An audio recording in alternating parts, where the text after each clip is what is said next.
Welcome to Norman, Oklahoma, on the campus of the Oklahoma Sooners as we are set to kick off this Easter weekend with yet another SEC matchup here at Love's Field. The Oklahoma Sooners making their way back home to Norman after a tight series against the LSU Tigers down in Baton Rouge, but the Sooners have got another set of cats here in Norman this weekend as the Kentucky Wildcats make their first trip to Norman for SEC play in program history. I'm DJ Sanchez along with Destiny McElroy, and Destiny, great crowd here already. The Sooners back in Norman after a really tight series and picking up their first SEC loss down in Baton Rouge. How does that series help prepare them for another tough matchup with Kentucky? Yeah, I think that really helped them. I think they got to see some challenges that they really haven't seen all season long. So I think with them going to LSU, picking up that loss, they're going to have to make their adjustments. They're going to have to be more decisive in the batter's box. Their pitching staff is really going to have to come together.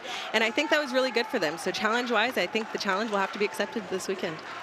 And the Sooners, speaking of accepting challenges, Kendall Wells, the freshman, here at Love's Field on Tuesday night, set the SEC single-season home run record with her 27th bomb of the season. And you talk about a freshman on a tear, it's only April. I mean, she has been so fun to watch. You see her climbing this leaderboard with Jocelyn Allo, Lauren Chamberlain, Tiare Jennings. She is climbing that leaderboard for the home run record as a freshman, which is only 30, so she's going to have to hit 3 more this season to match that. And then just overall this season record at 34 with Jocelyn Allo leading that charge. I think she's got it in her. She's got some time. She's got 20 games left, about 20 games left in this season. I think she can do it, but she has been so fun to watch, so strong.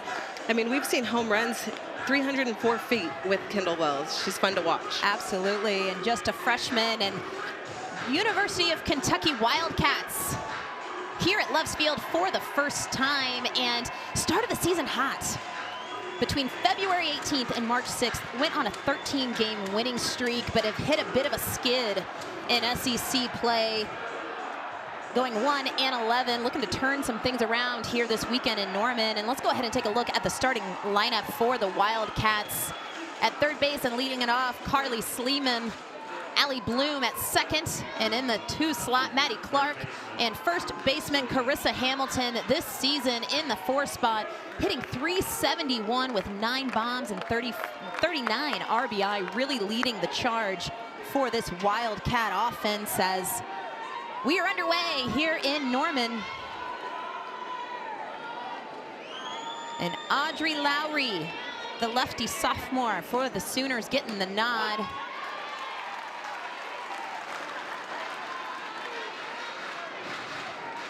And really, it seems safe to say that Lowry has kind of taken on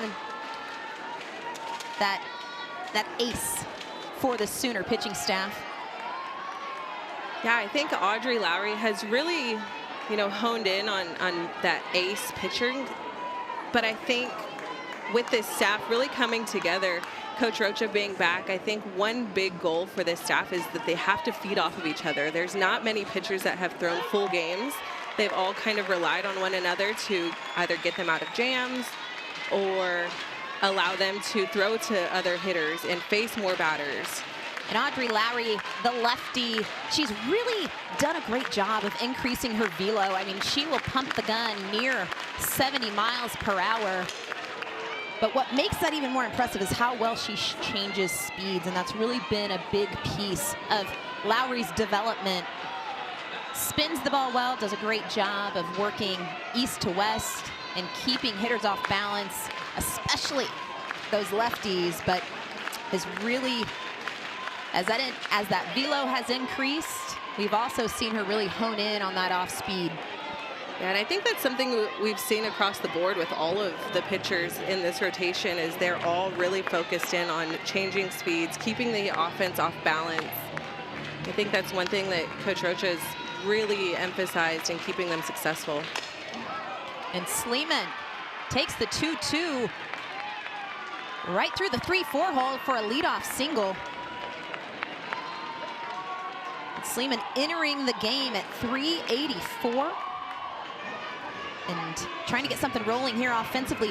One thing for the Wildcats, and we'll talk about it more as this game and the series goes on, but this offense, they swing it. They can put up runs, and we've seen them do it throughout the season. As sophomore second baseman Allie Bloom stands in.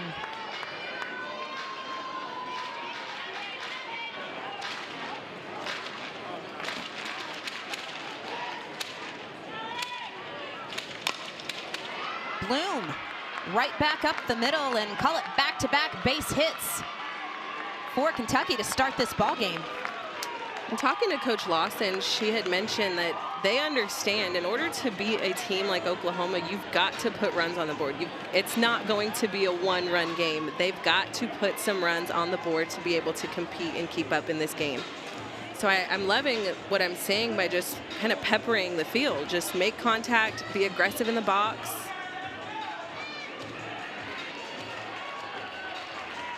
Senior shortstop Maddie Clark with an opportunity here, a runner in scoring position and nobody out.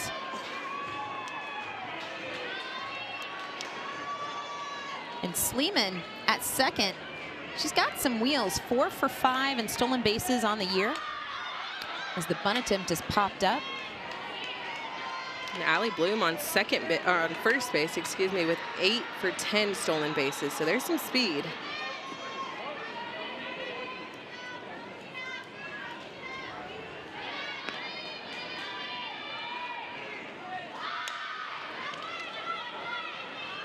Lowry off the mound quickly to get the out, but you know Coach Lawson is loving what she's seeing from the senior. Fundamentals, getting the bunt down and moving runners. Yeah, I think that's what it's going to take, and they all understand that. You've got to piece it together. You're facing a great pitching staff, and you've got to be able to piece it all together. Manufacture runs, get the bunts down, move your runners.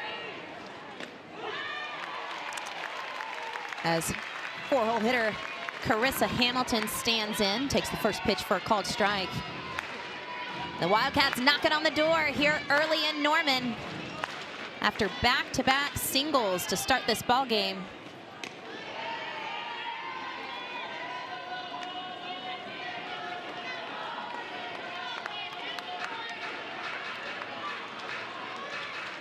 Hamilton, 363 on the year, leading the Wildcat offense in RBI with 39. Big hack there.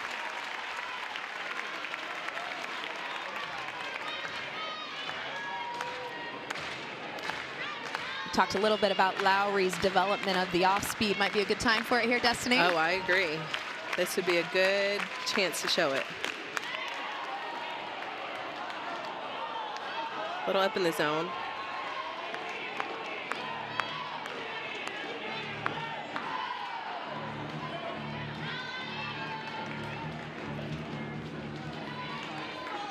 Nine home runs on the season as that's off the glove, and that will put the Wildcats on top. Here comes Bloom. She will score easily.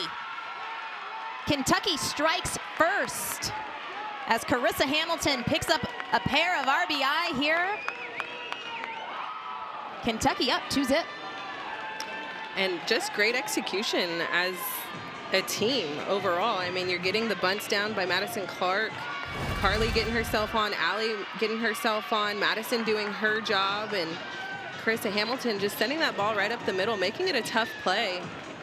Saw Audrey Lowry kind of reach for that, just tipped off her glove. Kentucky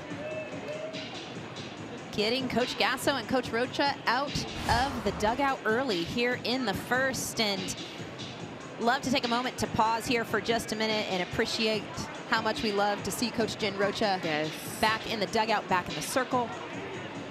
Happy to have her back. What's the message here to Lowry?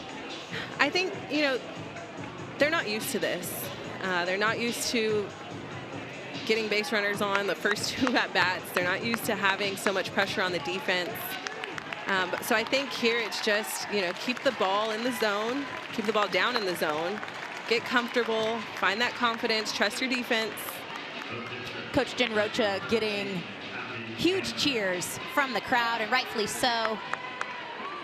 Going through a cancer battle, but you gotta love the news that she gave Sooner Nation this week. Cancer-free. Cancer-free, and such an unbelievable human. Yeah. I'm just so glad to see her back. As Lowry falls behind Abby Hammond. 2 balls and no strikes. Hammond, just a freshman, in the circle tonight for the Wildcats as well. Lowry, 3 balls and no strikes.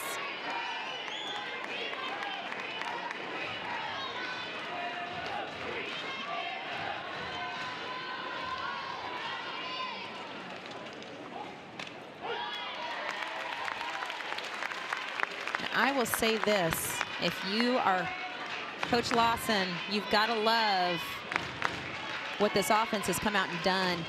Using the ground. Yeah. Using the dirt. Again, looks like this could be 2, and it sure will. And Lowry using the dirt herself to get herself out of a tough first inning, but Wildcats strike first. We head to the bottom. Kentucky up 2-0.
Welcome back to Norman as the Kentucky Wildcats are up 2-0 as we head to the bottom of the first inning. Thanks for being with us on this Thursday. Let's take a look at the Sooners starting lineup. Very similar to what we've seen from OU this season, but Isabella Emmerling getting the start at first base, and she has been hot here in the last 5 games. And what a problem to have when you've got players who maybe aren't getting everyday starts, but are putting up numbers where you have to find a way to get them in the lineup. Yeah, I think Isabella Emmerling has really shown herself. I think she's done a really good job being called off the bench and has taken full advantage of every opportunity she's given. So I think she's granted a fair shot at first base. She's been tremendous over the last few games. Freshman Kai Miner in the leadoff for the Sooners as the first pitch from Hammond misses upstairs.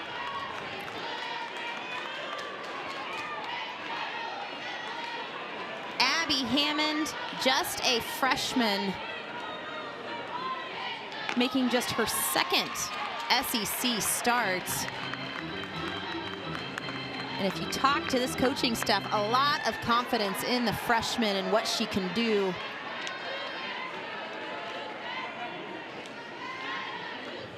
She rocks and fires the 1-1 that misses low, and a lot of what we're going to see from Hammond is going to be down in the strike zone. Yeah, I think that's one thing that they kind of preach. She understands, you've got to be able to work in your off speed, your changeup. You've got to change speeds against a lineup like OU. You've got to be able to hit your spots and keep the ball down. Just to keep the ball in the park, that's a huge component. Just keep the ball down in the zone. Sooners working from a spot they don't see all too often, as Kentucky came out swinging, stringing together and manufacturing a pair of runs in the top of the first. As Kai Minor draws a walk. You can see Hammond trying to find that outside corner. I think that's something you've got to really limit. You've got to limit the free passes, really work to get that leadoff batter out. Especially after your team puts 2 on the board against the Oklahoma Sooners, you've got to be able to close out that leadoff batter. And if you didn't get it by the cheers, first pitch to freshman Kendall Wells about leaves the stadium. And if you blinked, you missed it, folks. We got a tie ball game, and Kendall Wells' 28th home run on the season. I mean, and just like that, that ball left the park in an instant. She saw a pitch and sent that out of the park. I mean, it just took one pitch. Tied it up, 2-2. This pitch a little bit middle in, and Kendall Wells absolutely hammering it.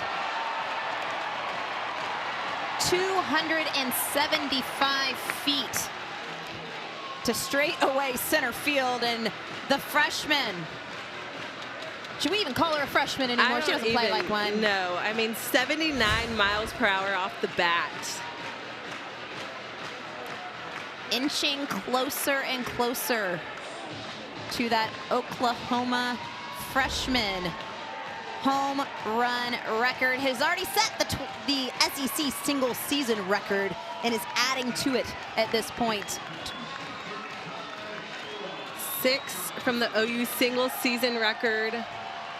2 away from the NCAA freshman record. I mean, she is climbing that board. Ella Parker stands in. As we talk about home runs, Ella Parker has got her own things to say about that. 446 on the year with 16 home runs. As Hammond rocks and fires.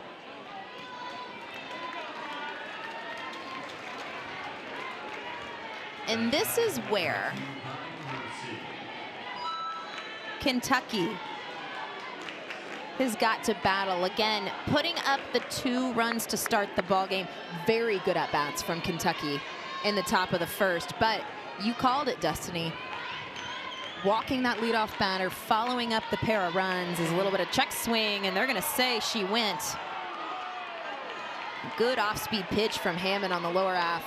And an offense like OU, you know, they're going to make you pay, and you've got to do whatever it takes. I think in this moment, she's got to be able to trust her defense because she cannot leave balls hanging in the zone. And chopper right back to Hammond. And you got to love the response as she got Ella Parker out on her front foot a bit for the first out of the inning. That'll bring up Gabby Garcia.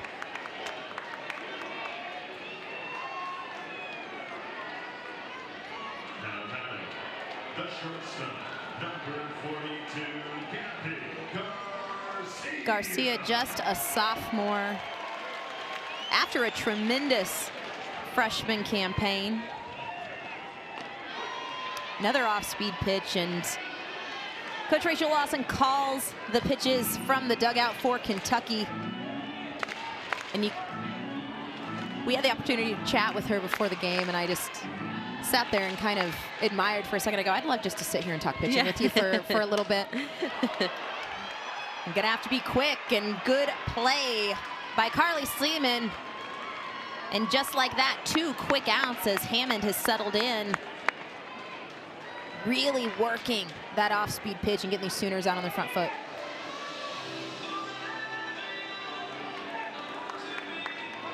That's what she's got to find that location. I think she's really got to paint the corners, get these hitters to chase a little bit, make contact, make solid contact very difficult for these hitters.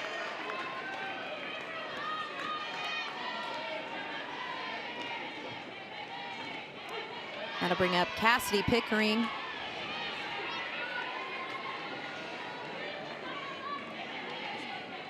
Going to start a little two-out rally for the Sooners. Got a lot of action here so far, just in the bottom of the first, and Sooners tie it up with one swing of the bat after Kentucky struck first, but knotted up here at 2.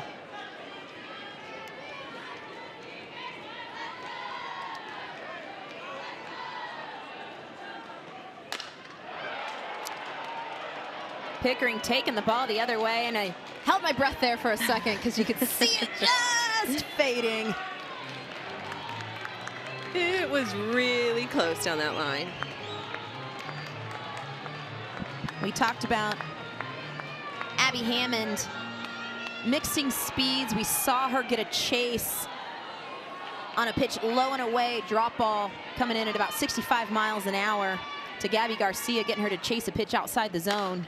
As this pitch is driven to the left side, and Pickering gets in on the home run action to give the Sooners a 3-2 lead, and you can see the in-game adjustment coming from these Oklahoma hitters. Pickering taking the ball the other way. Yeah, what a great piece of hitting. I think in a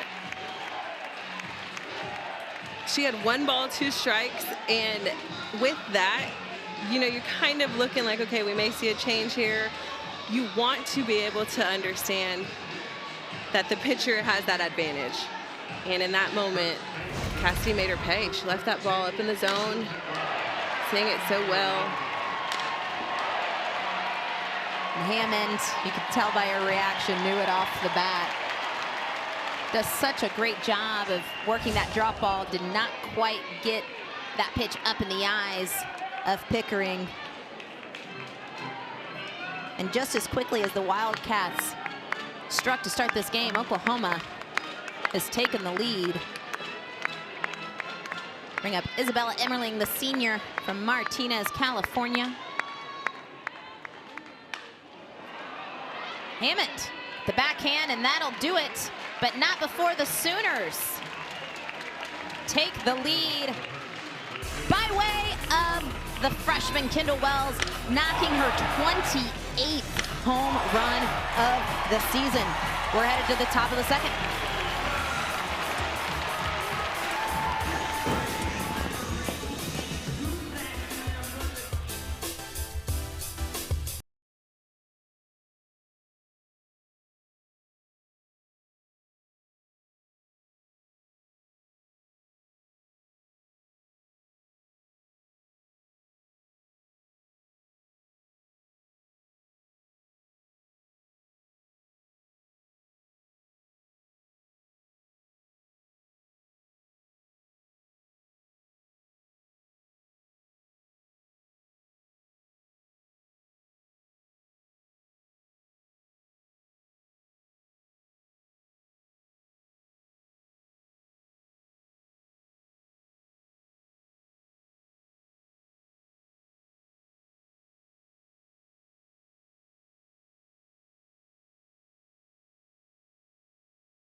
Beautiful evening here in Norman, Oklahoma.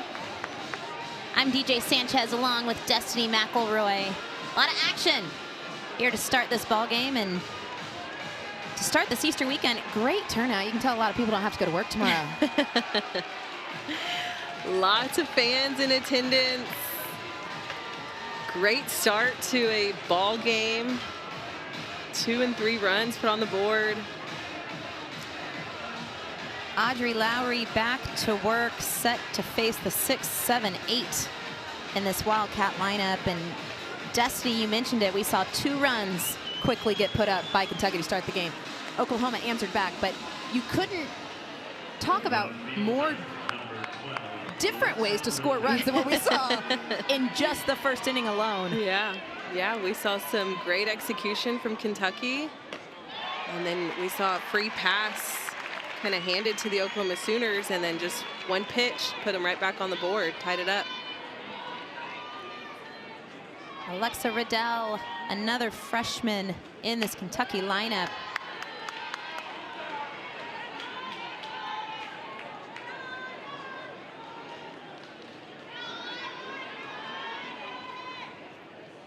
Riddell on the year hitting .241. Ground ball to short, and Garcia takes care of Riddell for the first out of the inning. That'll bring up Peyton Plotz.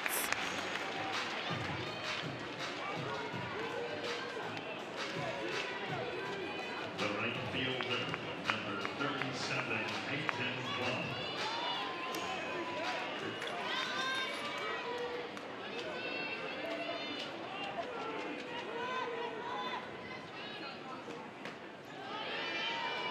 First pitch to Plotz misses a little bit low. Plotz, a junior, hometown Lexington, Kentucky native.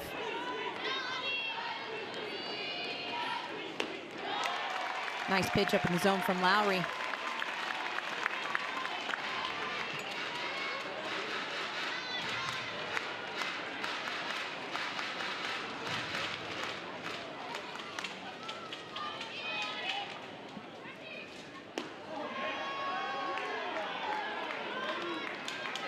And this is, we've seen a lot of things already happen in this ball game. Just in the second inning, but Lowry has thrown quite a few pitches already to start this game. Starting to see her settle in a little bit more here in the second. Yeah, I think, you know, Kentucky's made her work, and that's their goal on the offensive end for Kentucky. You've got to make these pitchers work. You've got to make them throw as many pitches as you can. You want to cycle through these pitchers. Lowry making quick work of Plotz as the rise ball just climbs the ladder for Lowry's first strikeout of the ball game. Just getting up in that zone. That rise ball is tough to lay off of. The way that it broke very late in the zone, just as a hitter, you're not seeing that soon enough to lay off of it. That'll bring up senior center fielder Eller Emmert, another local product for the Wildcats.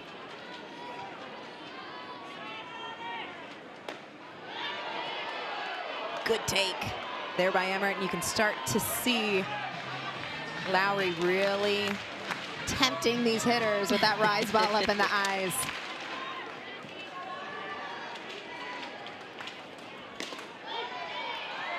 Oh, a little down in the zone. Little down, little in. I'll say this, if that's a strike, throw it there again. Yeah. And if you're Kentucky, you're taking a look at that going, let's throw it there if we're going to get that call. Okay, he likes that.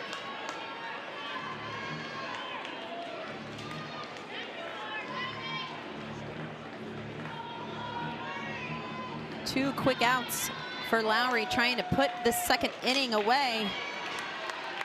Emmert stays alive.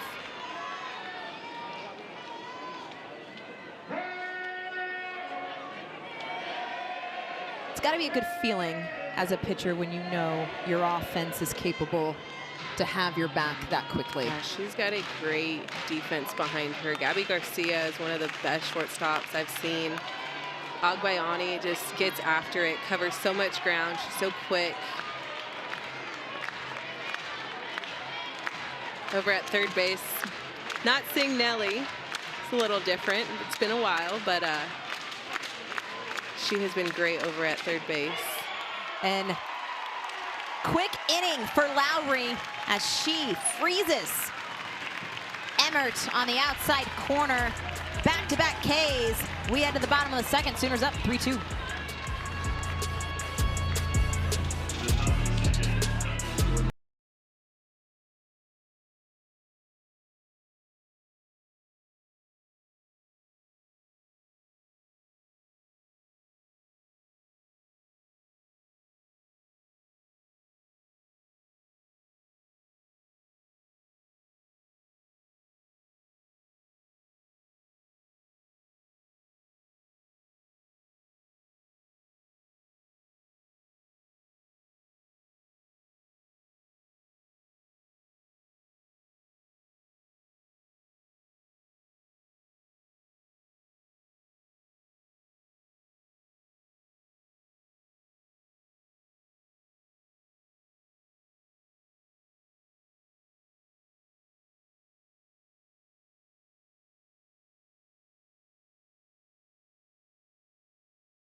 The Kentucky Wildcats started off the season hot. 13-game win streak from February to March, but have had a tough go of it to start the SEC. Lost 11 straight in conference, but they have run an absolute gauntlet. I mean, they have had the toughest schedule, facing Auburn, going 1-2. 0-3 against Florida, 0-3 against A&M, Georgia, Oklahoma. They're headed, or Tennessee's coming to them. They're headed to Alabama. Texas is coming to them. Their schedule is tough. I mean, and there's no break. And those are super regional matches. Yeah. Right? I mean, yeah. We talk about Kentucky and just what they have run through SEC play as Hammond is back to work to face the 8-9-1. But this is a good Kentucky team. Yeah. And like I said, there's no break. So they're facing OU, they're going to face Tennessee, then Alabama. I mean, it does not end. And even talking to Coach Lawson, they have had 1 day to practice in 2 weeks. So it's tough for them to even be able to reset and find that confidence or that opportunity to kind of settle in and relax and start over. And this is a pitching staff as well that has been plagued a little bit by injury.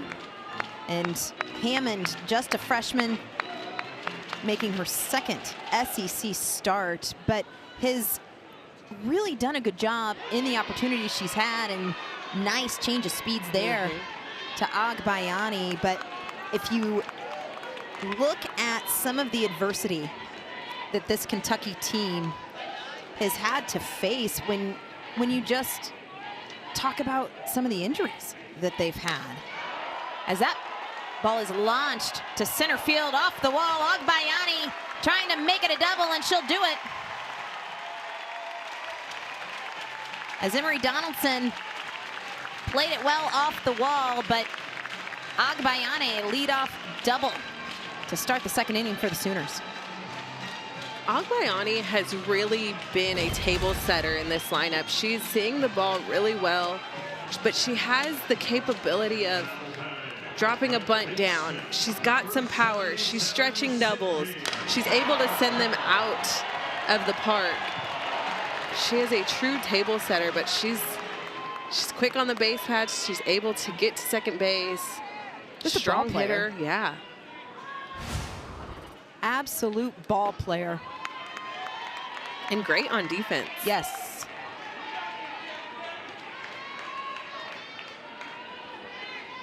And that'll bring up Sydney Barker, getting the start at third base here tonight for the Sooners. She'll square to bunt.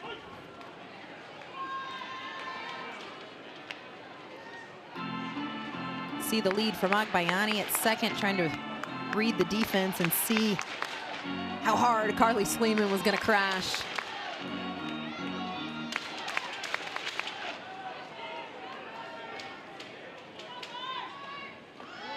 You'll see that play pretty often with Coach Gasso, just trying to, show that bunt or draw that defense in just to get that full-on sprint race between Agbayani and Clark at shortstop, or if Sleeman doesn't charge in, she's got to be able to get to third base and receive the ball in a good position to make the tag.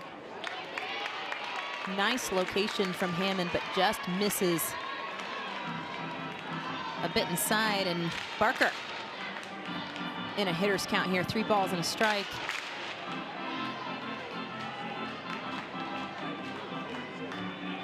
One thing we've seen Hammond do well in this game, she's thrown some ground balls. That ball is laced foul. The count runs full.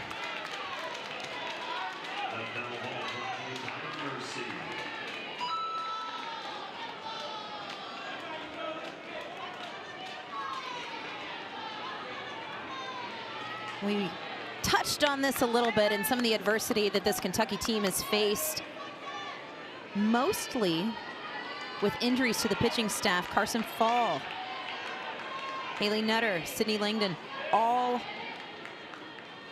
week to week are questionable as ball is grounded, and good stretch from Carissa Hamilton over at first for the first out of the inning.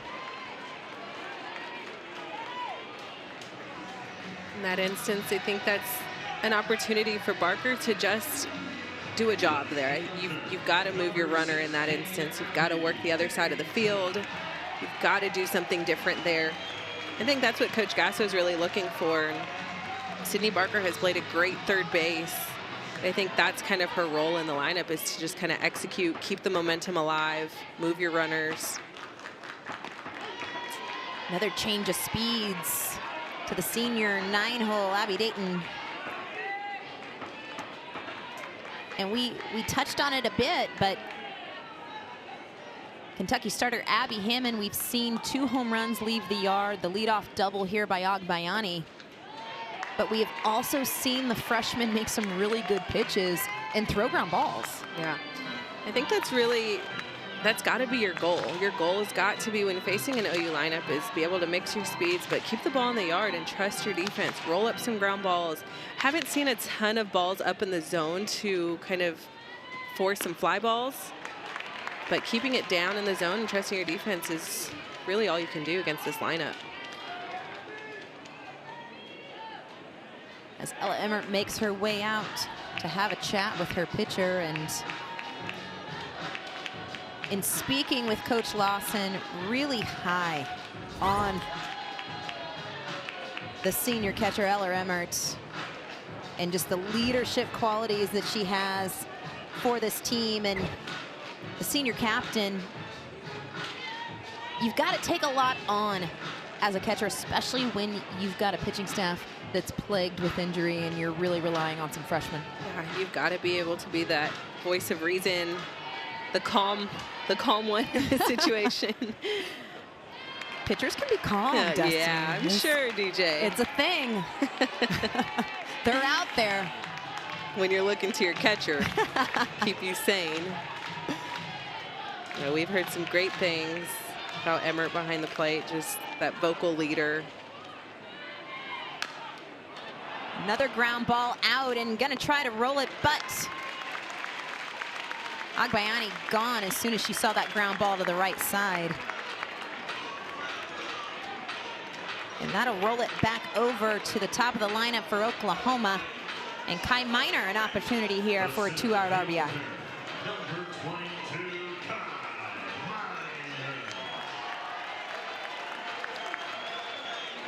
Miner. Miner drew a walk back in the first inning. Eventually came around to score, as that ball is struck well down the left field line. A diving attempt by Riddell, and that'll land foul, but you gotta love the hustle. Love the effort. covered a lot of ground. Just trying to make that play. And that's the expectation coming from Kentucky. Yeah. Right? Coach Lawson, unbelievable success in her career. And gosh, you just gotta love the effort. Yeah. Knowing it was fouled going toward the wall. And this field is a little bit tight. Down the lines, you're typically see some more space down in the corners as an outfielder, and there's not a lot of space between the line and that padding. That's somebody trying to get your pitcher out of an inning, right? Trying to help her out. 1-1 lined up the middle, and Minor with the 2-out RBI to score Agbayani, and the Sooners up 4-2. Kai Minor has just really been a standout in this lineup, and maybe not talked about as much as she should be. I mean, hitting .490, keeping this inning alive, and then coming right up after her is the home run queen. Wells has been a difference maker in this ball game. Has only seen one pitch, but accounted for 2 of the 4 Sooner runs. First pitch she saw, 275 feet. Doesn't take much. And talking to Coach Lawson, she's like, hey, how are we getting, she referenced her talking to other coaches, hey, how are we getting around Wells? They're like, hey, Walker. And she's like, then what? Then I've got to throw to Parker, Garcia, Pickering. I mean, it's never ending in this lineup. Minor takes off as she reads the ball in the dirt to get into scoring position. And Destiny, you were talking about it, Kendall Wells, and just the power that she has. 28 home runs on the season. And let's not forget, it's April 2nd. A lot of Sooners on that list of most home runs by a freshman in D1 history, chasing 30. Yep.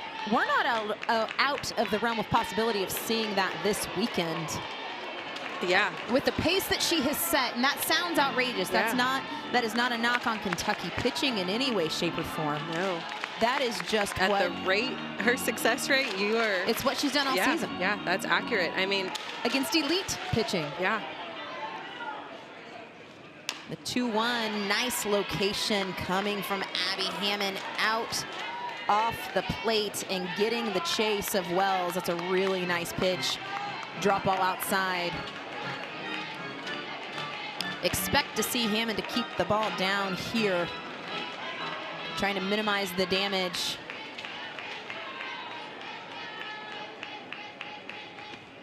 Two, again, another nice location. Took some off of that as well. I think just trying to keep Wells off balance is the name of the game here.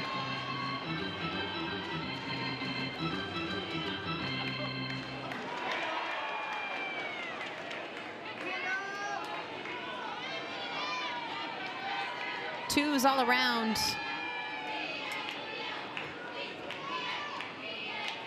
Hammond rocks and fires. That pitch a little up in the zone. The count runs full. I like the grit from Hammond, just trying to figure this out. She doesn't seem scared. She's not backing down. And she's really, I feel like we've seen sort of a Jekyll and Hyde performance so far. That pitch is fouled straight back. Good location.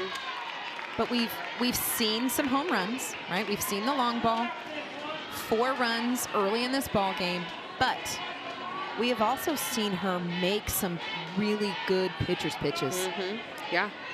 Yeah, she's done a great job. I'm loving the confidence that just as a freshman, and again, you're facing a freshman, but she's taken the challenge.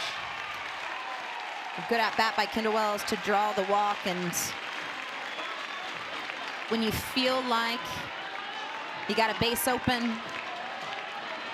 a hard fought at bat turns into a walk for Kendall Wells, you want to go, maybe not the worst thing until you know you've got Ella Parker. Ella Parker, yeah. I mean, it's never ending, and that's something that Lawson talked about. I mean, it's tough to pitch around anybody in this lineup. Really nice pitch to open the count.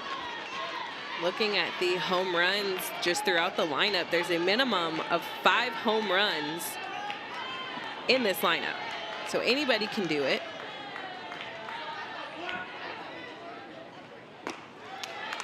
We talked to Coach Gasso a little bit just early on in the season of, you know, you guys are so successful in hitting the home runs and your at-bats look great. You know, you're strong, you're powerful in the box. What is something that you want to focus on? And she's like, bunting. We've got to bunt. We've got to move some runners. That pitch gets away in the dirt. Runners move up to second and third. And just a drop ball. It got away, and not a lot Emmert could do there. But 3-0 count to Ella Parker. Really want to be careful here if you're Abby Hammond. And again, keeping this game in check. Yeah. 4-2. We've talked about the OU offense a lot, but Kentucky is no slouch with the sticks themselves. Put up 2 quick to start the game, but they can swing it. It's Parker taking all the way, but Kentucky wanting to limit the damage here early. Big pitch here coming from Hammond.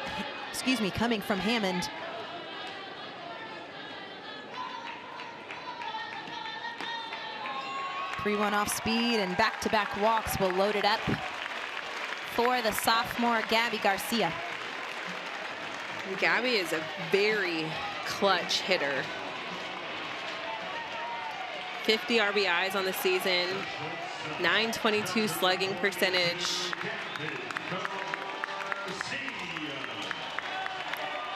Looks like Coach Lawson is going to slow things down a bit to go have a chat with her pitcher and defense. And you can kind of feel what a big moment this is for Kentucky. Yeah.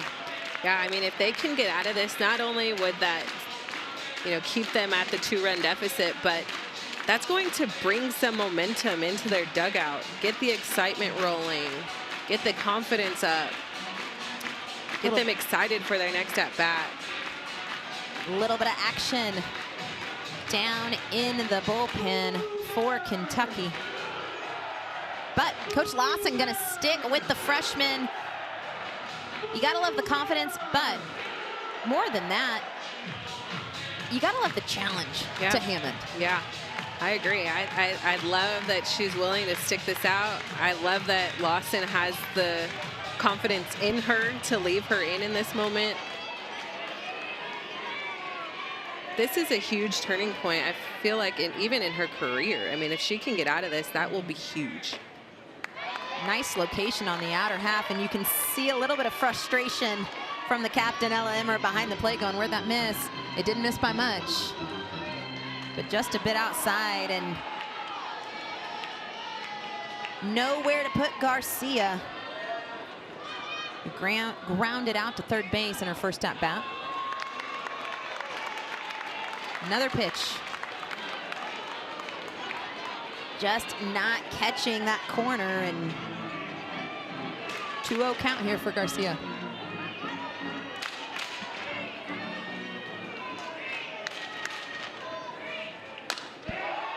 And that pitch is launched at the wall, but Alexa Riddell makes the catch at the warning track, and the freshman gets herself out of a bind. We head to the top of the third. Sooners on top, 4-2.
thing that they needed to do.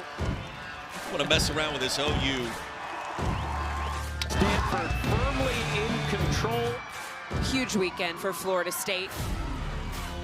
It is gone! She slams it into the ground.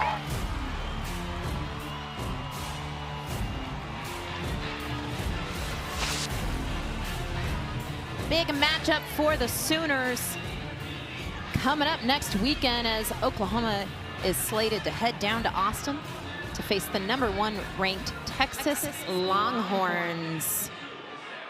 Live on ESPN all weekend.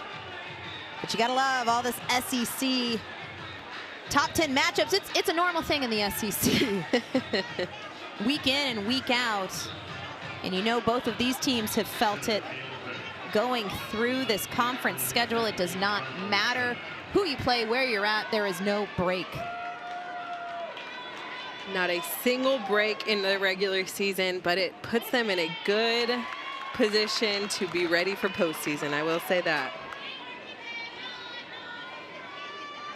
It's got to be one of the most, as a coach, it's got to be one of the most awesomely terrible things. Yeah.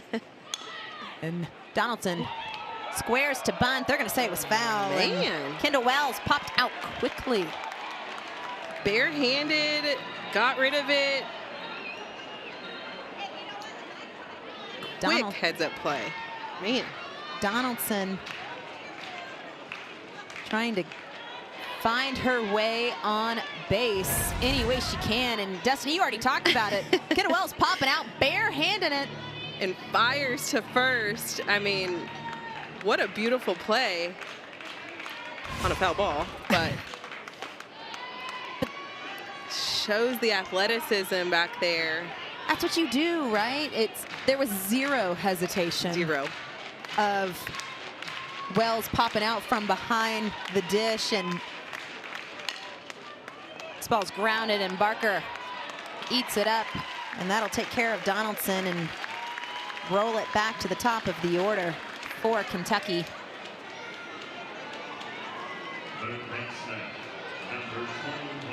And the Oklahoma Sooners, we've talked a lot about the gauntlet that Kentucky has had to run, but Sooners have had their share of it as well so far on the road at Ole Miss and number 20 LSU. We already talked about that trip to Austin next weekend, and follow that up with real quick with just the number 6 team in Arkansas. I do think that playing in the atmosphere of Texas is going to be a challenge. Mm-hmm. Then the next road series is A&M. That's going to be tough. But again, Arkansas coming here, that's tough in itself. Yes. So got some good matchups coming, and all of the environments. So many softball fans, so many passionate fans are in attendance, and just the excitement surrounding that is going to be huge. Lined right back up the middle, and it's a 2-hit day for Carly Sleeman. And she started the rally for the Kentucky Wildcats back in the first, eventually came around to score. But Sleeman seeing Lowry well. That'll bring up Allie Bloom, who also singled and scored a run back in the first.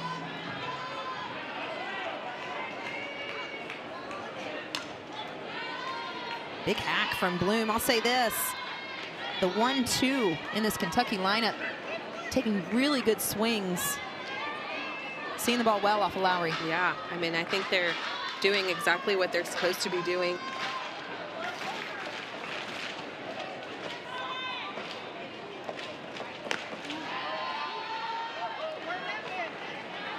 Allie Bloom, just a sophomore.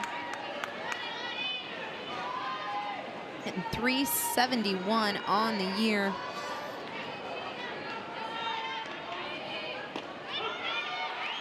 Takes that pitch low and outside.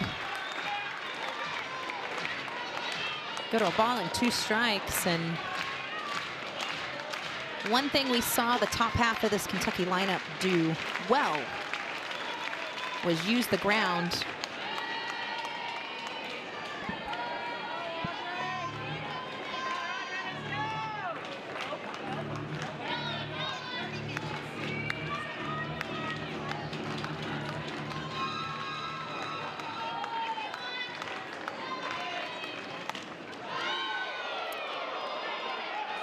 You talk about passionate fans. The Sooners have got their own as they are letting home plate umpire William Lopez Pellet hear it. So the count runs full.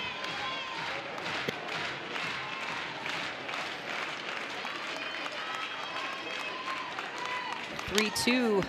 Ground ball through the 5-6 hole. And Bloom really doing a good job of handling a pitch on the inner part of the plate. And talk about Kentucky in the top of their lineup, just getting it done. Yeah, and working that 3-2 count to get the pitch that she's able to work with, making some space for her hands to get inside that ball. But again, the top of the lineup, Carly, Sleeman, Allie Bloom, just finding their way on base. Three-hole hitter Maddie Clark. She swings through the first pitch. Laid down a sacrifice bunt to kind of set up that scoring rally for Kentucky to start the ball game. Expect to see her swinging and trying to get something done here with the stick with one out. This is what we saw in the first. Two singles, just finding their way on. Like you said, Madison Clark was able to come up and move her runners, get the bunt down, just manufacturing runs, finding her way on and moving each other over. Well, and one thing that this team really focuses on, and not just this team, any team at Kentucky under Coach Lawson in her tenure there, fundamentals. Every team she coaches is so fundamentally sound. They do the little things well. And again, that's the standard. But taking things one pitch at a time and just really having a sound foundation. And the ground ball to short. They're going to get the out at second, but not quite in time. That'll put runners at the corners for the senior Carissa Hamilton, who is responsible for both of the Wildcat runs here tonight. Good job by Agbayani sticking with that ball. Unable to make the play over at first, but sticking with that ball to get the out at second.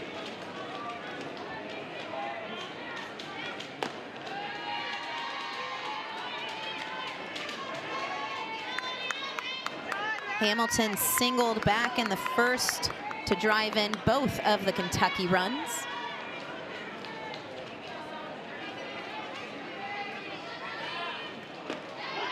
Takes the 1-0. A little bit of a change of speeds coming from Lowry, trying to get Hamilton off balance.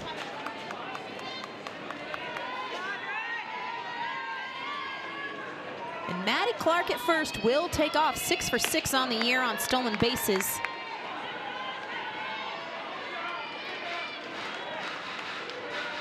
Two outs.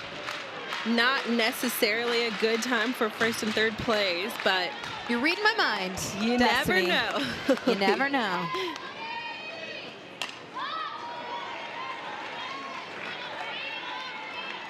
With an offense like OU, you've got to risk it. Kentucky, an aggressive ball club.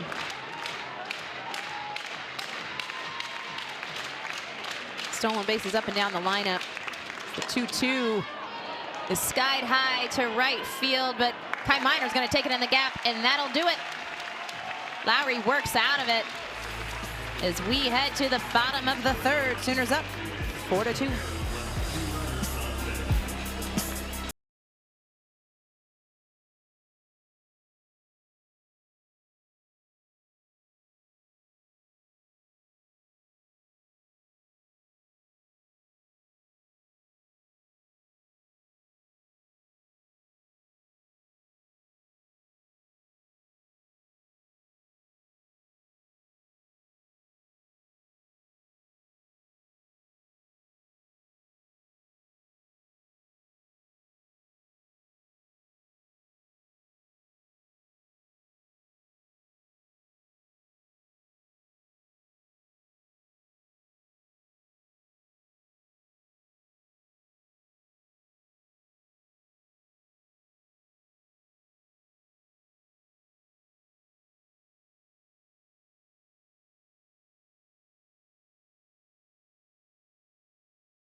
Women's College World Series will be here before we know it.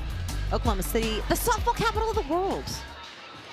And you look at the Women's College World Series championships, kind of scattered all over, but you see UCLA, Arizona, all-time leaders.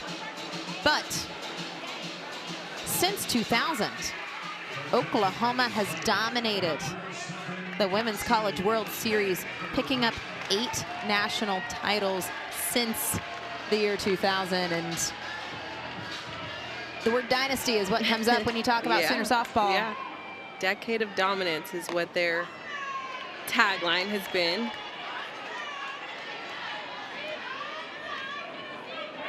After years and years of, at what was at that time Pac-10 softball dominance, and seen such a shift. It's interesting because you still see those teams make their appearances there. I mean, they've got some great athletes, but the way that the conferences have shifted over time, you're seeing new teams kind of pop up at the World Series. We've seen James Madison there a few times. Ole Miss making an appearance last year. But if you talk about the mecca of softball in 2026, it's the SEC. Top 10 matchup after top 10 matchup as Cassidy Pickering draws the leadoff walk. And for the freshman Abby Hammond, second time here in this ball game that she's walked the leadoff. And we saw what that did in the first. Walking Kai Minor led to a one-pitch, 275-foot bomb. In this instance, we've got to see her make that adjustment.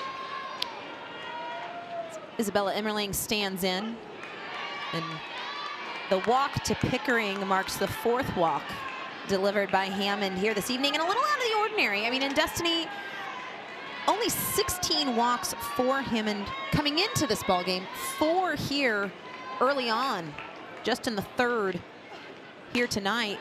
How much of that do you feel like goes into maybe being trying to be a little bit too fine? Yeah, I mean, I think I'd love to hear your thoughts on that as a pitcher, but I would assume that as a pitcher facing this lineup, you've got to be a lot more precise in your pitches and where the location is and your spins, because you cannot afford to give up as many home runs as they are capable of hitting. So I would assume, and I'd love to hear your thoughts, that as a pitcher, you've got to be a little bit, and maybe not adjust in your mechanics or anything along those lines, but I do think that it is a head game. And ground balls, gonna get the lead runner, try to turn 2, and they'll do it. And what a turn up the middle by Maddie Clark and Allie Bloom. And just as we have said it all night, Abby Hammond making some really good pitcher's pitches to throw some ground balls, and there's another, but her middle infield's got her back. It's a great execution, just making sure that you can make that play. Clark tossing it over with no question. Getting that ball to Bloom, and Bloom just turning it over for the double play. Perfectly executed. That's what you want to see. Hammond's got to feel a little bit more confident in her defense after that. Ilana Agbayani shows bunt, trying to get a little 2-out rally started for the Sooners, but I will say this, how quick and smooth that turn was. I thought that play at first base was going to be a lot closer than it was. It wasn't close. Yeah, no. And for a second, I thought Clark was going to take second on her own. But quick decision, just pass it off and trust Bloom with the throw. And we were talking about the walks. And Destiny, you kind of asked my opinion on it, and I think if you go back and you look at the 2 walks, the back-to-back walks in the second that loaded the bases, Kendall Wells, Ella Parker, back-to-back walks, you'd be safe to say, well, it worked. It worked out in the end. I got out of it. Right? And but if we're looking at those walks and those leadoff walks, those are never acceptable, right? And it's always a place where it puts you as a pitcher in a really tough position. And speaking, again, of the walks, I think the piece where we're seeing a little bit of Hammond's youth come out. You get that double play up the middle, and then the quick 4-pitch walk to Agbayani. There's a difference, and there's a difference between an okay walk and, you know, and kind of those situations where you're kind of going, that can really come around to bite us. But Hammond, 2 outs, a runner on first as she faces Sydney Barker. We talk about the walk. I hate to keep bringing up the walks, no, but 31 innings pitched, only 16 walks. In this game, we're seeing it a lot. So, as a pitcher, from your perspective, what would be your approach to a lineup like OU? Well, we talked about it a lot, right? Of maybe seeing Hammond trying to be a little bit too fine, right? There's a difference between being deliberate and trying to maybe thread the needle just a little bit too close. And I think some of those really good pitches that are just missing and putting her behind in counts is that pitch goes off the knee of Barker. And that'll put runners at first and second for Abby Dayton. But this is a tight game right now. I mean, we're only talking about a 2-run deficit for Kentucky, 4-2, and Abby Hammond, as Coach Lawson's going to make her way out to have a chat with the freshman and try to settle her down. But it hasn't, we've seen, again, we've seen the things you can't defend. We've seen the long ball, we've seen walks, now a hit by pitch. Those are the things that get difficult, because when she's letting her defense work, she's getting herself out of innings and throwing some really nice pitches, but you can't defend the long ball and you can't defend 3 passes. Exactly. And that has been the difference maker. Yeah, and I'd love to see her work through this, and we're not going to see a pitching change here. The bullpen is empty. I think they're really trusting that she can get herself out of this, but I think more than anything, this is a great experience for the freshman. Absolutely. To work through this, understand what she's capable of, trust the defense and know what they're capable of. The hard part is going to be, can you get Abby Dayton out, or are we going to roll this lineup over? Huge spot here for the freshman. And this is a defense I would expect that part of the conversation was you got to be on your toes, because there's the bunt right there. And it's a beauty as Abby Dayton did my job for me. I mean, that was a perfectly executed bunt. Something that your defense may not have been prepared for with 2 outs. You don't necessarily expect that. But Abby Dayton perfectly placing that bunt, getting down the first base line. I mean, there's no chance of throwing Abby Dayton out with her speed, the placement of that ball. It's a tough out to make. And just as I was about to say, part of the conversation was you got to watch Abby Dayton and expect potentially some short game. There it was. And Kai Minor has had a night herself, walked back in the first, a single, RBI single at that in the second, and a spot here to give the Sooners a little more breathing room. Bases loaded in 2 outs. And Hammond falls behind, 2 balls and no strikes.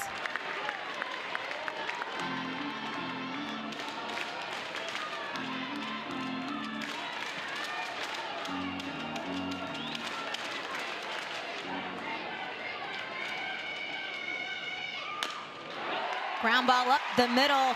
Agbayani will score. Here comes Barker, and Kai Minor picking up her 2nd and 3rd RBI on the night. To pass the bat to Kendall Wells, Sooners go up 6-2. Just great piece of hitting. Seeing that ball down in the zone and understanding where your defense is, finding a gap. Kai Minor keeping the energy alive. You're feeling the energy from the fans. Everybody's standing up, getting engaged. And it looks like that's going to be the day for the freshman Abby Hammond as Coach Lawson makes her second visit to the circle, and that will do it for the freshman. And again, we kind of talked about it, Destiny. We saw a lot of really good things from Hammond. We will tell you about the new pitcher here when we come back.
The Oklahoma Sooners put up a crooked number here in the bottom of the third, forcing Kentucky to make the call to the bullpen, and it is going to be Mackenzie Oslanzi being put here in a tough position, but the junior enters the game with a 3.1 ERA, 3-4 on the season. This will be her 20th appearance on the year. High strikeout numbers, 32 strikeouts on the season. Good velo as the first pitch to Kendall Wells misses just a bit low. We'll get you the book on Hammond's day here in a second, but Oslanzi trying to minimize the damage and keep this game in striking distance as she falls behind Kendall Wells, 2 balls and no strikes. So Oslanzi, we're going to see some mid to high 60s drop curve combo. I think the big piece, and we talked about it all game long, is that changeup has to be a factor. We'll see a little bit of a rise ball from her as well. Didn't see too many rise balls from Hammond.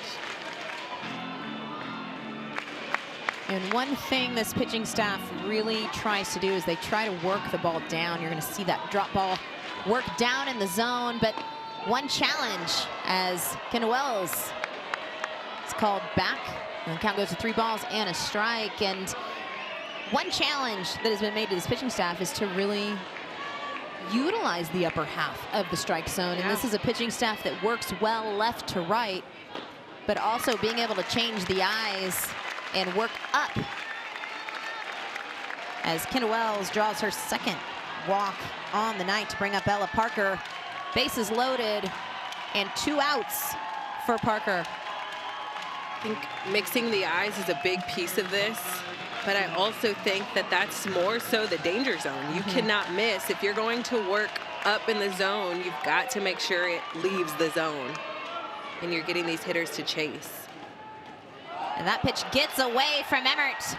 And at the plate, Pickering will score. Minor thought about it, but thought better of it as she retreats back to third. But Sooners add to the lead to make it 7-2. That is the 5th Sooner run scored here tonight with 2 outs. Oslanzi, as she's entered this ballgame, having a little bit of a hard time finding the strike zone.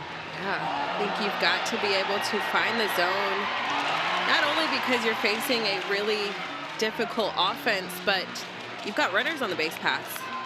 Can't afford to allow them to move up 60.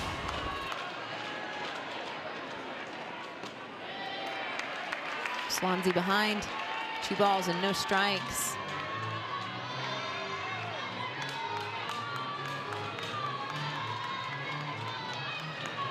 We've spent so much time talking about Wells and her home runs, and Parker knows a bit about that herself. Putting up home run numbers in the teens each year. Yeah, she has been such a staple in this lineup with her freshman year. 13 home runs on the season, 15 last season, 16 as of now. She's just a junior. Draws her second walk of the night to load up the bases again for Gabby Garcia. So reminiscent of what we saw back in the second. Back-to-back walks to Kendall Wells, Ella Parker to put Gabby Garcia with bases loaded and 2 outs. And you can just see Coach Lawson trying to settle down her pitching staff, trying to settle down her defense. This was a situation we saw Gabby Garcia in last inning. She had the opportunity, bases loaded. She flied out to left field. I don't want to say flied out. It was a hard hit ball. Just had a little too much air underneath. But I think this is a challenge for Gabby Garcia as well. No question. And Garcia 0 for 2 so far here on the night. But an opportunity to blow this game wide open for the Sooners. Zoslanzi needing to work to get in the zone. First pitch to Garcia. Right down the chute and big hack.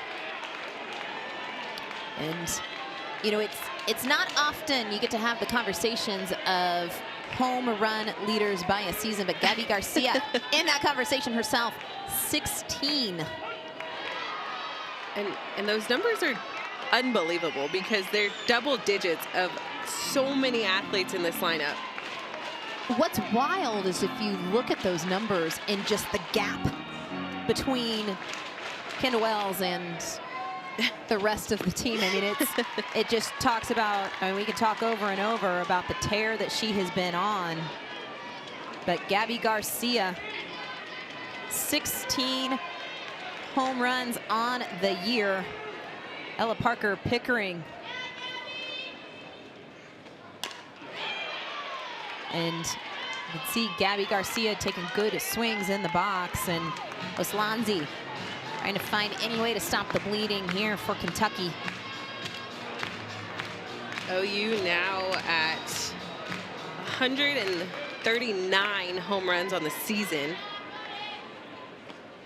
And this ball is laced straight back up the middle. Minor will score. Here comes Kendall Wells. And Gabby Garcia taunting the Kentucky infield a little bit. I'd say taunting's probably not the right word to use there, but trying to make sure they feel the pressure. And Sooners continue to add to their lead with 2 outs. With the 1-2 count, Oslanzi's got to be able to keep the ball in the corners. She's got to win that at bat. But Garcia just not giving up. She's going to see a pitch. She's going to work with it. Sooners will bat around in this inning, up 9-2. And runners at the corners for Cassidy Pickering, who led off this inning with a walk. And here's how quickly this inning has gotten turned on its head. Pickering drew a walk to start the third. Or excuse me, single to start the third. Nope, drew a walk to start the third. But Cassidy Pickering back in the first inning, launched a pitch in what was the second home run of the inning. But to finish my point, how quickly, I mean, we saw a double play get turned early in this early in this inning, where you kind of thought Kentucky was going to work out of it. The Sooners have put up 5.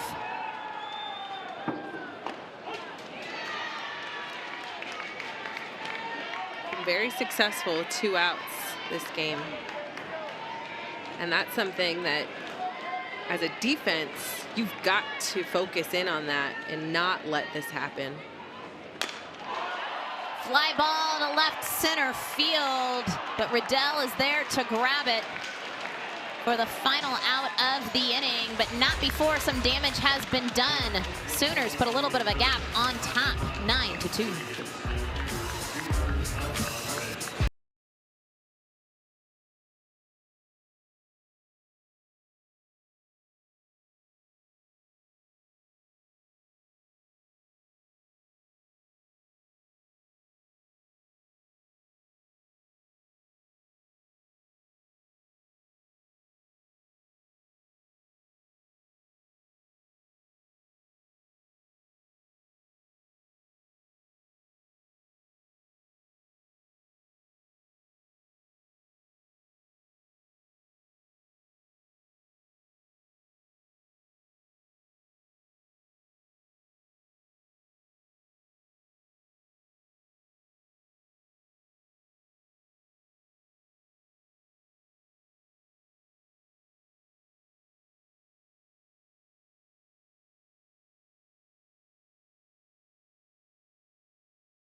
Welcome back to Love's Field.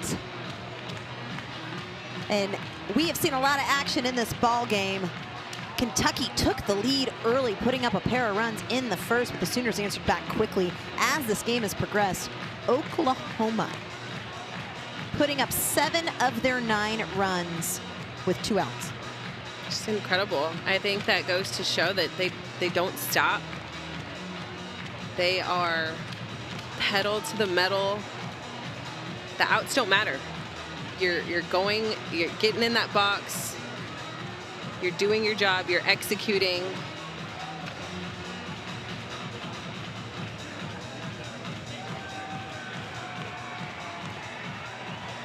Kentucky a little bit of a hill to climb as Abby Hammond stays in the lineup offensively. And she will lead off the 4th for Kentucky. Couple of defensive changes for the Sooners as well.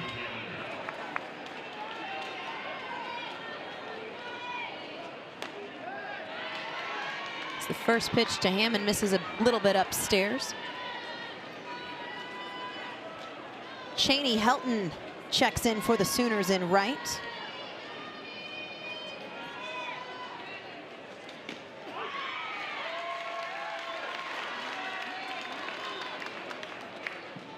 And Alyssa Parker at third base.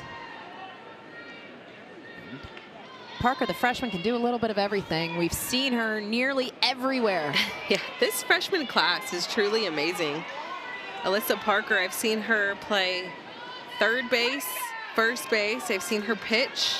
Plank said that he's gotten to see her at all the infield positions except catcher. Suit her up. Why not? 2-1 to Hammond is skied high to the right side. Cheney Helton there to glove it for the first out here in the 4th.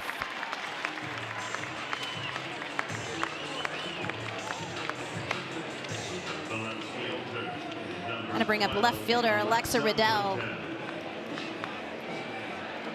Riddell grounded out back in the 2nd.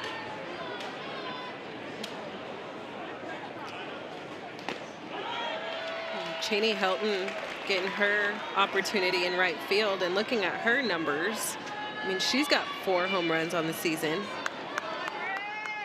There's just no break when throwing to their lineup.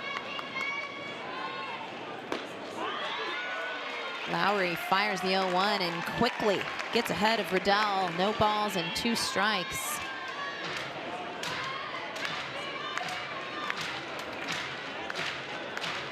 for Kentucky. We've seen some good at-bats throughout this ball game and some opportunities. But a 5-run bottom of the 3rd from Oklahoma.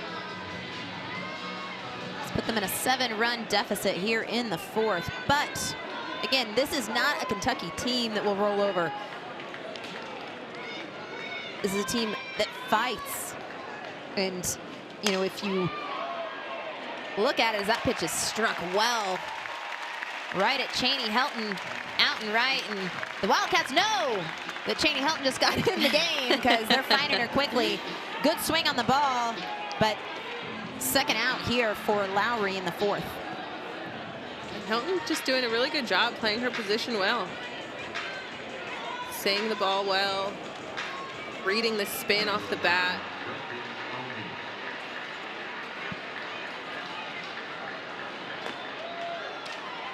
First pitch to 7-hole hitter Peyton Plotz. Misses inside. Plotz, one of the 2 strikeout victims here tonight for Lowry.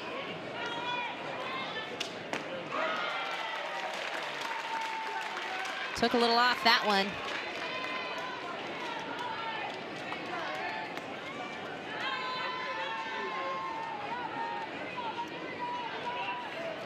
Lowry giving up the 2 quick runs to start this game, but has settled down as that ground ball is going to get out into left field and pass Alyssa Parker at 3rd. Kentucky trying to put some pressure on the 2 defensive swaps that have been made here in the game. They're coming for you. That's a ball that, I mean, it's pretty tough. She misread completely. I think that's got to be an out there. Ground ball to Parker. She'll fire it across for the 3rd out of the inning. We're heading to the bottom of the 4th. Sooners on top, 9-2.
Oklahoma on top 9-2 as we head to the bottom of the 4th inning.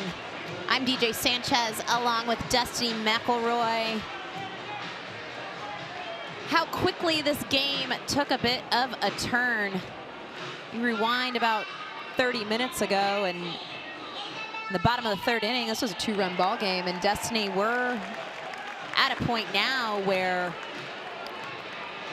Kentucky's 1 run away, or Oklahoma is 1 run away from putting this game into run rule territory.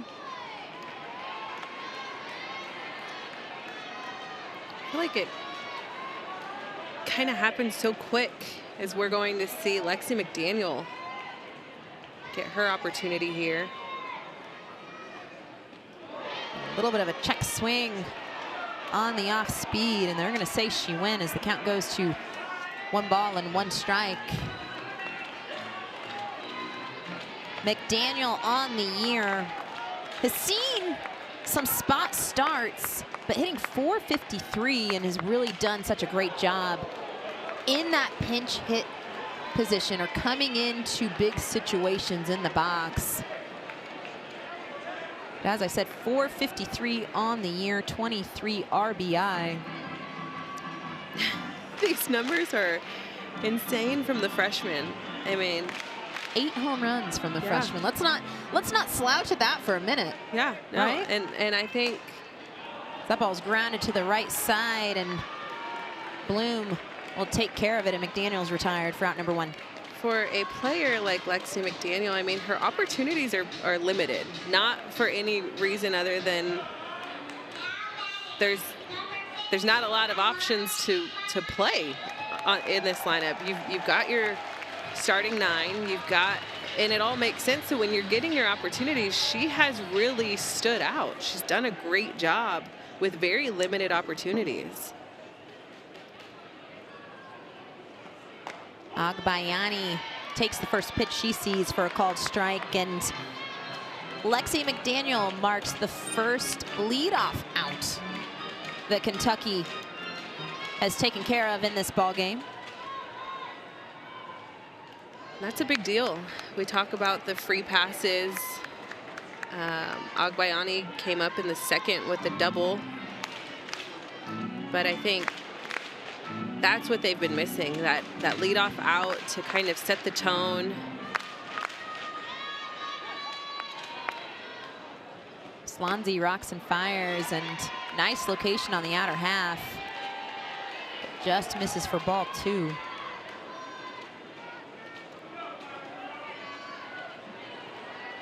Agbayani has scored a pair of runs here tonight. Big hack. I see that pitch kind of fall off the table a little bit. Nice location, and again, keeping the ball down to Agbayani. Good little bite there at the end from Oslanzi. Good battle on both ends.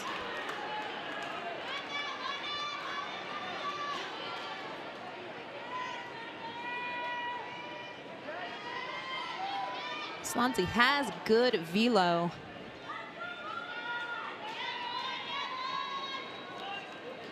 Can mix speeds, and got Agbayani down in the zone with the drop ball. A nice location.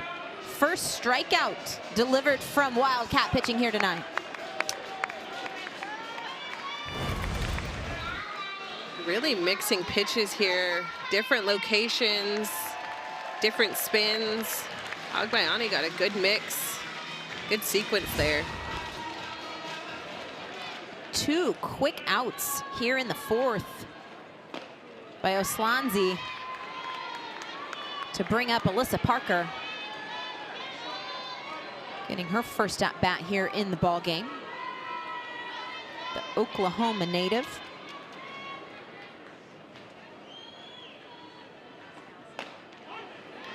So 1-0. That pitch was pretty dirty. You can even see Emmert behind the plate having to catch the movement as it worked through the strike zone east to west. And there's that change of speeds. Coming in at 47 miles per hour, that's quite a big change. Well, when you think about it too, right, you want to see those off-speed pitches down in the strike zone and still have enough on them to be deceptive, right? As that pitch is off the glove of Oslanzi, and Alyssa Parker will find her way on base here with 2 outs to kick this lineup back over to the top, and Kai Minor and the Wildcats an opportunity to have a 1-2-3 inning just off the glove. Alyssa Parker just finding her way on. I think, you know, that's a tough mishap on Oslanzi. She's got to be able to field that and get her team back in the dugout, get some runs on the board. And I think in that situation, it's tough. I mean, you Now you've got some added pressure. You understand that this team doesn't just give up with 2 outs. You understand what the 2 outs rallies have looked like. Yes, Sooners in this ball game, scoring 7 of their 9. With 2 outs. And Tia Malloy pinch hitting for Kai Minor, and Malloy has really shined in some of these moments throughout the year. And a shot here to add to that Sooner lead. She takes the first pitch for call strike 1. Malloy being a sophomore, I mean, she's got some good experience here at OU. She understands what it means to be given these opportunities, what you need to do with them. Good hack there. Swansea ahead, no balls and 2 strikes. Really trying to settle things down for Kentucky, and she's done a good job here in this inning. Again, the error right back to her. But started this inning with 2 quick outs, trying to get out of it here. Malloy stays alive. Swansea coming in hard at the hands. The head in the count. Trying to get out of this inning. Swansea, we already talked about it, has good velo. Giving a little bit of a shake there, trying to find what she wants. Rocks and fires the 0-2. Malloy staying after it, but Swansea pumping the gun at 70. It's incredible. And then we've seen the off speed come in at 47. But 70 miles per hour is tough to hit with movement. We've seen Emmert behind the plate trying to keep up with the movement. That ball is laced down the left field line, just foul. Again, consistently hitting that gun at 70. And we saw Swansea, you mentioned it, Destiny, pulling that changeup out of her pocket, came in at 47 miles per hour, but it wasn't a competitive pitch, right? I mean, you look at the development of that off speed as Malloy having an at bat. Another 70 miles per hour pitch. But for Swansea, continuing to throw consistently with that velocity, how deadly a quality changeup would be. Yeah. If you can throw that changeup for a strike, you will have these hitters buckling. This pitch hit hard down the left. And it's a good field battle line from Malloy. Just trying to keep her at bat alive, but the speed, another one at 70 miles per hour, that pitch came in. And you see Malloy just making contact, and the velocity of this pitcher, if Malloy can straighten it out, no, Swansea, the distance will go for itself. In the 0-2 count, continuing to hammer the strike zone, and this pitch to left field, but Riddell is there, and Swansea hangs a goose egg for the first time tonight for Kentucky, and we're headed to the 5th. Sooners on top, 9-2.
To the 5th we go.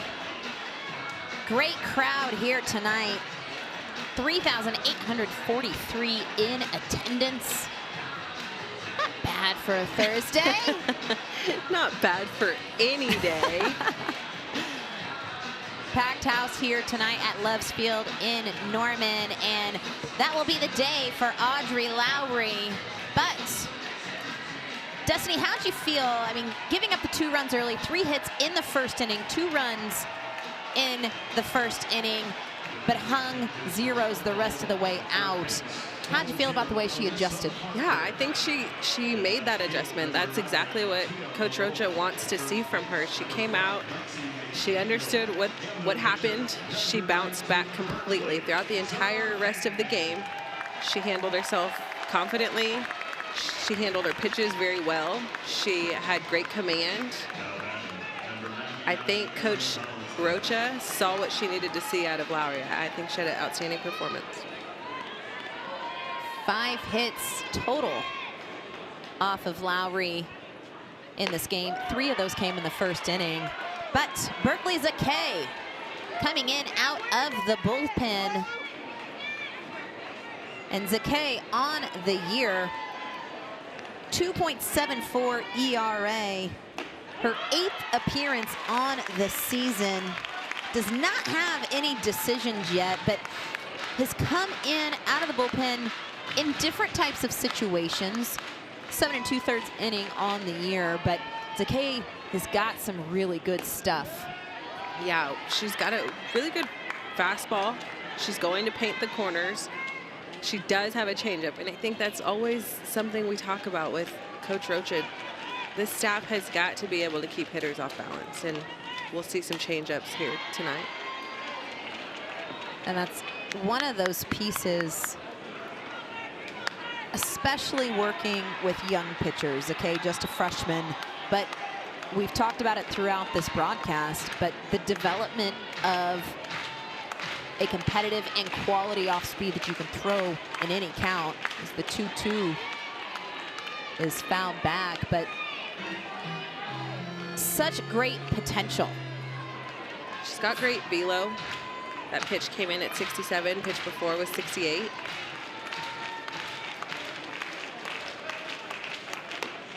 See the change of speeds there, and just missing a bit upstairs to run the count full. But such long levers and such a huge change in what you're seeing from Lowry to Zakay. Different style of pitching as the first batter she faces draws the walk, and Donaldson is aboard to take it back to the top of this Kentucky lineup that has been an issue all game. And Carly Sleeman, 2 for 2 on the night, started the game with a single, eventually came around to score. Drilled another single back in the 3rd. Sooner pitching yet to figure her out.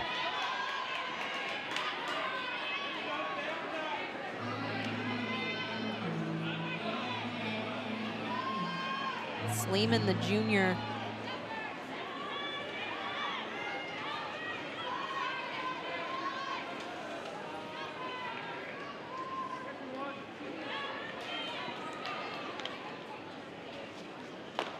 Zakay rocks and fires, and ahead, no balls and 2 strikes.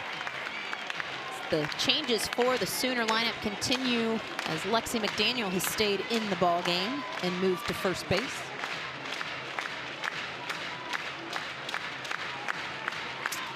And Tia Malloy in left field. And Berkeley Zakay able to do something that Lowry was not, and that is retire Carly Sleeman as she freezes her with an off-speed pitch. You see that pitch come in and just takes them off.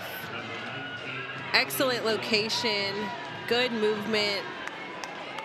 Just had her stuck. That pitch is lined right at Agbayani. Not enough time for the double play, but Allie Bloom continuing to stroke the ball like we've seen her do all night, just right at Agbayani. That'll bring up Maddie Clark. Berkeley Zakay just being able to retire the two that had really caused some issues in the first and third.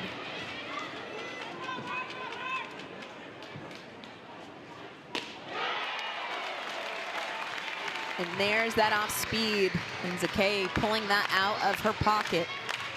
And that's what's very difficult as a hitter is that's an off speed that came in at 53 miles per hour. We've seen the change come in at about 47, 48. Back to back. But then her fastball is coming in 67, 68. So as a hitter, you're going to have to adjust to 3 different speeds and be able to identify each pitch out of the hand. Maddie Clark, the senior, trying to get a little 2-out rally started as the 0-2 misses just a little bit upstairs. And pulled the string on that one. That one came in at 50 miles per hour, 51.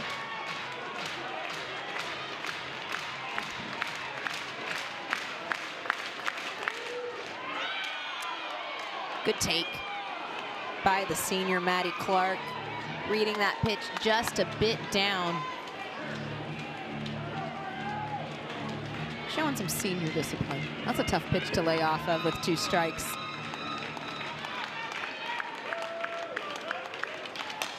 Two-two, gonna get through the 3-4 hole. And Maddie Clark puts up the 6th hit for Kentucky and giving an opportunity to Carissa Hamilton to put Kentucky in a position again to start chipping away. And one thing, if you look throughout this ball game, Kentucky's had some runners left on base, some runners in scoring position, and just not quite able to push a run across. I'm looking for some 2-out clutch hitting here. Really using. And Carissa Hamilton, 531 with runners in scoring position this year.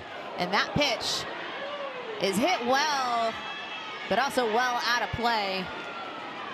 But Carissa Hamilton, the senior, has really been clutch for the Wildcats with runners in scoring position.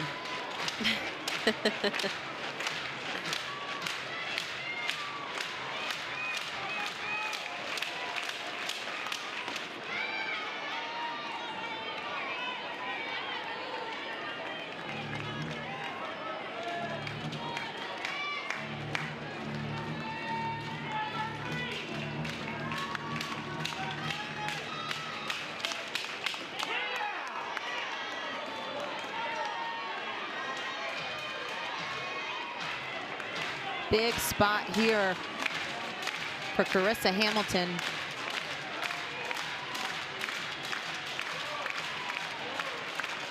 Runner in scoring position. 2-2. A little bit low, but it's called strike 3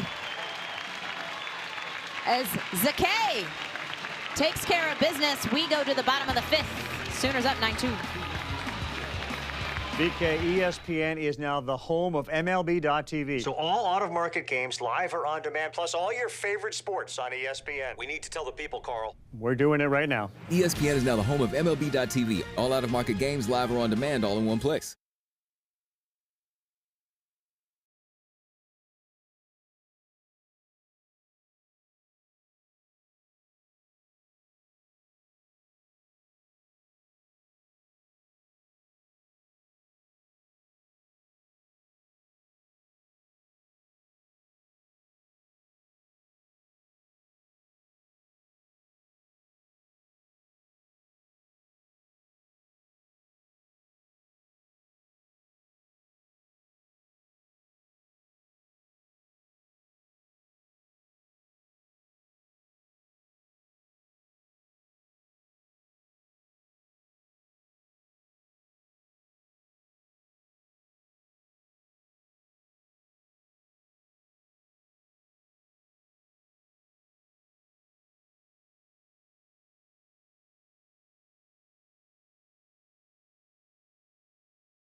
Bottom of the 5th.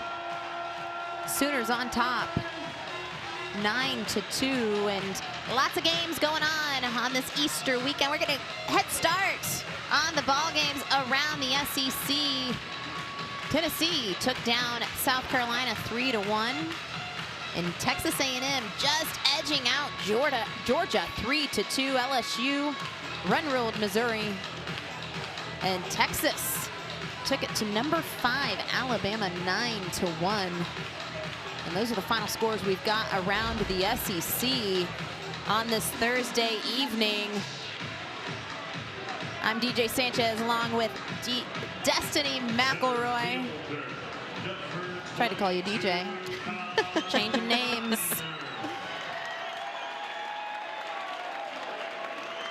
Sooners back to work.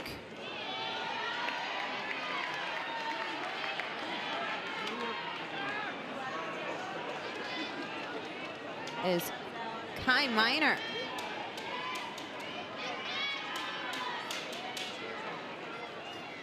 Has had quite a night. 3 RBI, drew a walk to start the ball game, came around to score again in the 3rd.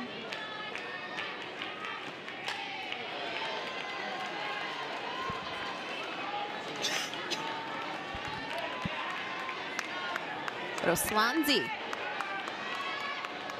kept the Sooners scoreless in the 4th for the first time here tonight. Trying to extend this ball game.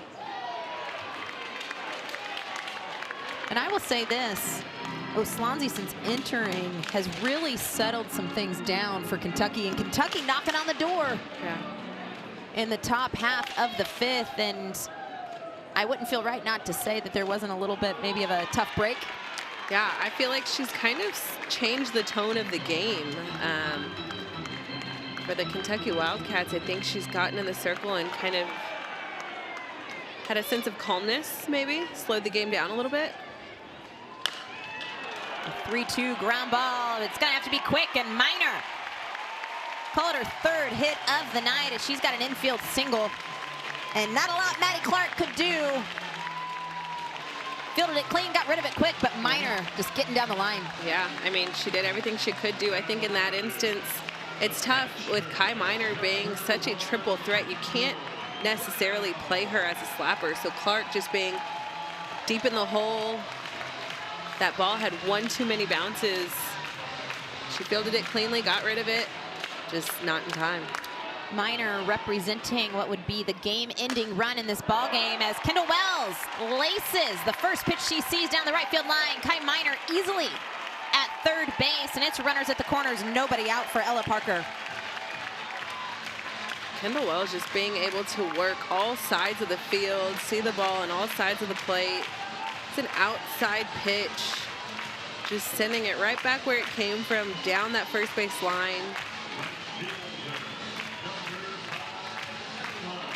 Game-ending run at 3rd base for Oklahoma. As Kai Minor stands at 3rd. And Ella Parker an opportunity to end this ball game right here.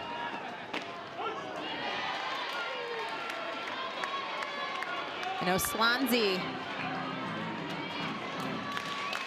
going through the heart of this Sooner lineup and trying to keep Kentucky in this ball game.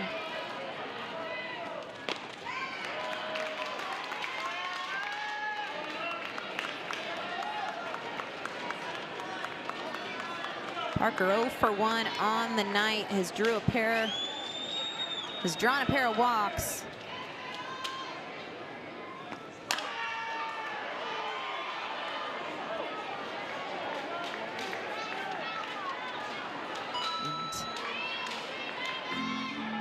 You can just hear the anticipation from the Sooner faithful.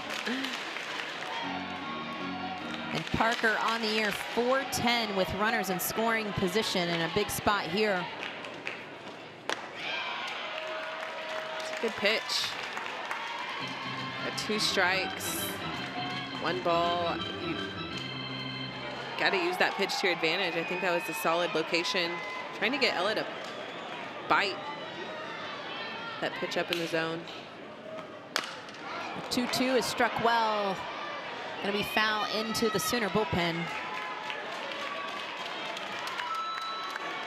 I feel like we've talked about it a lot, Destiny, but we have really seen, again, I don't feel necessarily like the stat line, you look at 9 runs being put on the board, but we have seen some good things from Kentucky pitching at times here tonight as that pitch is hit well down to the left side and just foul.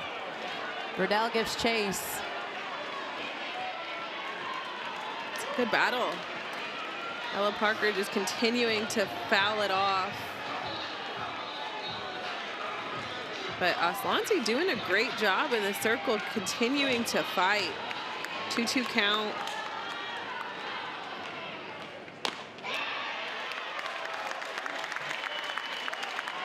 Talked about needing to establish and working quality locations up in the strike zone, and I'm not mad at that pitch. Up in the eyes of Parker, had an active take as that pitch is hit well and off the wall. Kai Minor will score easily. And it will be a game-ending walk-off double for Ella Parker, for the Sooners to win it in run rule fashion, 10-2 here in Norman, and that is the Sooners' 27th run rule game of the season, what puts them for the most in the country. And Destiny, if you look at this game as a whole, we were tight until the third, but the Sooners took control. Yeah, and you know, Coach Lawson came out and she understood that they were going to have to get some runs on the board, and they came out, they attacked, they got some runs on the board. Couple of mishaps in the circle, just free passes, and we saw Oklahoma execute with 2 outs multiple times, just sparking that 2-out rally, and they did a great job in the batter's box. Aslanti came in, kind of slowed the game down, but I think overall we're going to have to see some adjustments in the circle. Audrey Lowry picks up the win in game 1 of this set for the Sooners, and Oklahoma takes game 1 in run rule fashion. We will be back here tomorrow as the Sooners take on Kentucky at 1 o'clock on Good Friday. For Destiny McElroy, I'm DJ Sanchez.